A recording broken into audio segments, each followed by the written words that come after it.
আসসালামু আলাইকুম, কেমন আছেন বন্ধুরা? আলহামদুলিল্লাহ আমি ভালো আছি।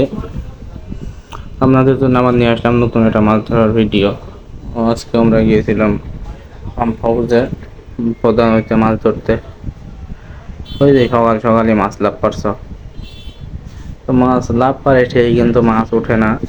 আর দুঃখের বিষয় আর একটা হচ্ছে, এখানে মানুষজন ওই চায়না দুয়ার ফেলে। এই চায়না দুয়ার বা চায়না জাল, ফাঁস জাল, এদের জন্য মাছ ধরা আর কি খুবই কষ্টকর। এর দুঃখে আর কিছু বলার নাই।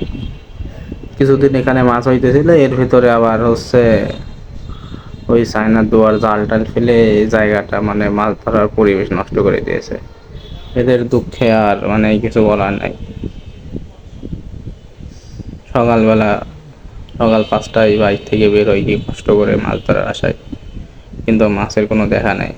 মানে খুবই হতাশ আর কি। কিন্তু কি করার, তারপরেও একটা শখের আশায় যায় মাছ ধরতে, দেখি কি হয়, আল্লাহ ভরসা। সকাল সকাল বসে আছি, কিছুক্ষণ পরে আমাদের এক ভাইয়ের একটা মাছ উঠবে।